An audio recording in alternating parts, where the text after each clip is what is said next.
un espace dédié à tout ce qui est transformation locale. Vous avez la marque cosmétique Natura qui est spécialisée dans la fabrication des savons. Vous avez la marque Misa Clean. Vous avez maintenant un espace totalement dédié aux produits agroalimentaires et cosmétiques.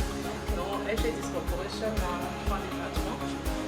Un département de production de produits cosmétiques, un département de production de produits d'entretien et un département de distribution.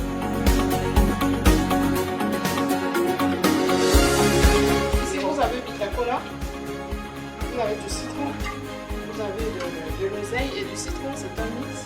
Vous avez de l'oseille pure.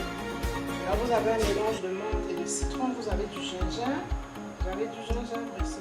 Donc ici, c'est des jus d'ananas, donc c'est des mix aussi. On a ananas gingembre, ananas banane, on a oseille, on a baobab. Donc c'est vraiment varié. Vraiment varié.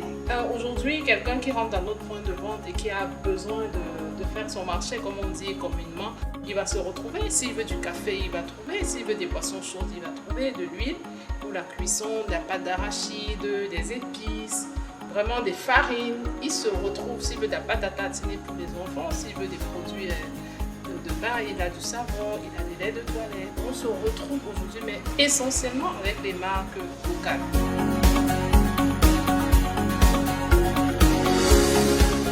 Bon, je vais dire il y a quelques années, peut-être, moi j'ai commencé la distribution des produits locaux en 2014. Il y a quelques années, ce n'est pas un élément qui était nécessairement mis en avant en identité visuelle. Mais depuis 2 ans, il y a un véritable boom, il y a une prise de conscience. Et chaque personne aujourd'hui, vu le niveau de qualité qui est déjà établi, aujourd'hui, chaque producteur qui veut mettre sur le marché un produit fait des efforts quand même parce que le produit va se retrouver en rayon confronté avec d'autres produits de même catégorie. Il faut que le produit ait une valeur ajoutée pour qu'il puisse attirer l'attention et c'est sur les éléments d'identité visuelle. C'est un critère franchement pris en considération par les producteurs. C'est pas encore le top des tops, mais c'est déjà ça. Et puis il y a l'avenir nous montrera des meilleures choses. Hein. Les entrepreneurs sont en train de travailler. Moi j'ai une centaine de partenaires producteurs dans cette boutique. Donc, et tous vraiment sont dans le processus d'amélioration continue. Donc aujourd'hui, ce n'est plus un handicap. Ces éléments d'identité visuelle, c'est déjà pris en compte. Maintenant, c'est travailler au quotidien pour rendre de plus en plus visible ce qui est fait. On a 650 références, comme je vous disais tout à l'heure, le but c'est de passer à 2000 dans un très court terme. Disons en fin 2023, d'avoir au moins 2000 références. Et qui dit le nombre de références de produits de qualité qui augmente, ça veut dire que derrière, il y a un nombre de production qui est vraiment mis en avant. C'est multiplier les points de vente. C'est-à-dire créer de nouveaux points de vente, pas seulement dans Douala, dans d'autres régions aujourd'hui. On a le nord qui est encore vide, on a l'ouest qui n'est pas ouvert, on a l'est aussi qui n'est pas. Il y a dans toutes les régions du Cameroun, on a besoin d'avoir des points comme ça.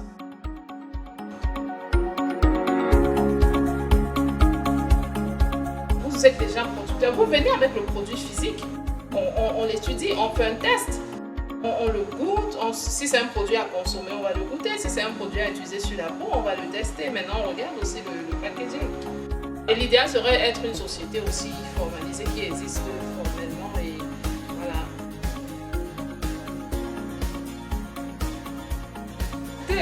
Globalement, c'est l'approvisionnement en packaging, c'est un gros problème. Comment je peux dire, la fourniture de packaging, on n'a pas un grand panel de choix. On prend ce qu'on trouve sur le marché. Aujourd'hui, le problème de packaging, vraiment, c'est le plus gros score.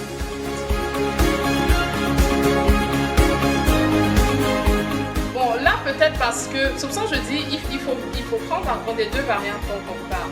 Là, on compare un produit industriel fait à grande échelle à l'étranger à un produit qui est fait ici dans un cadre encore artisanal ou semi-industriel. Les données ne peuvent pas être les mêmes. Les économies d'échelle qu'on a dans l'industrie, on ne retrouve pas ça dans l'artisanat ou semi-industrie. Ça peut justifier les coûts et c'est même un élément qui justifie les coûts. Maintenant, si on se refait à la qualité des produits, les intrants qui sont mis sur pied, on comparera par exemple, pas une boisson gazeuse avec un jus de fruits naturel. C'est vraiment pas le même couloir. Parce que quand vous prenez un jus de fruits naturel qui est composé essentiellement de fruits et d'eau, c'est comme une salade de fruits que vous consommez. Vous êtes en train de vous alimenter. Mais si vous prenez une boisson gazeuse qui est bourrée de sucre, d'eau et de colorant, vous ne pouvez pas comparer les deux produits. Donc c'est des critères franchement qu'il faut vraiment prendre en compte, ne pas comparer pour comparer. Donc au niveau de la qualité des produits, vous êtes sûr qu'avec les produits transformés localement, au moins la teneur en matière première qu'on essaie de justifier dans les produits, vous êtes sûr que vous les avez. La preuve, on est grand fournisseur de matières premières des autres pays. Alors si on décide de transformer localement, ça veut dire qu'on a effectivement cette matière première de qualité.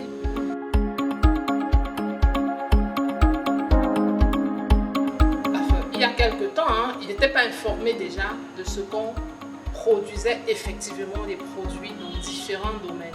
C'est-à-dire qu'il y avait une relève locale par rapport aux produits qui étaient importés.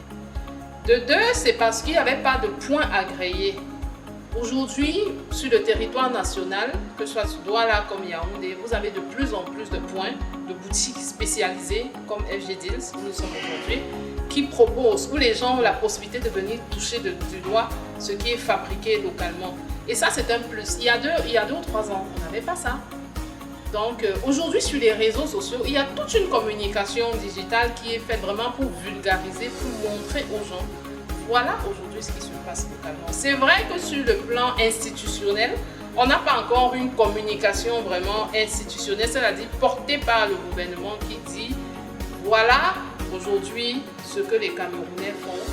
Voilà ce qu'on vous incite à consommer parce que c'est bon, parce que c'est fait chez vous. Ça dit cette politique de protectionnisme et de vulgarisation du consommé local.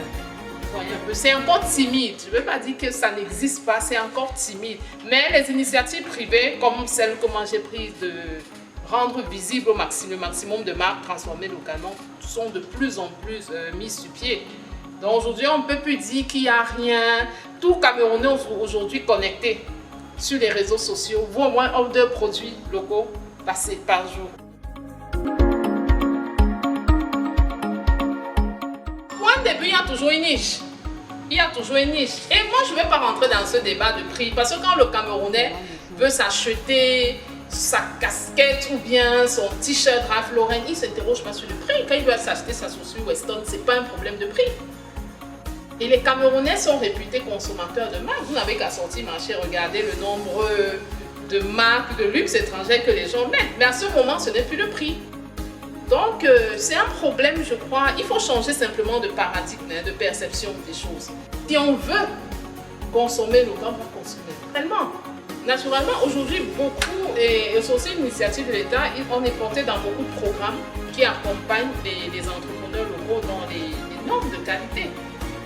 Produits selon les règles de sécurité pour protéger le consommateur. Et aujourd'hui, il y a beaucoup de formations qui sont mises sur pied, qui sont financées même par l'État. Moi, j'en ai fait plusieurs financées par moi et d'autres où j'ai bénéficié dans des programmes éducatifs, justement pour que les savons ou les gels douche ou shampoing que je mets sur pied soient faits selon des normes de sécurité qui respectent des règles HACCP de façon à ce que le consommateur soit protégé.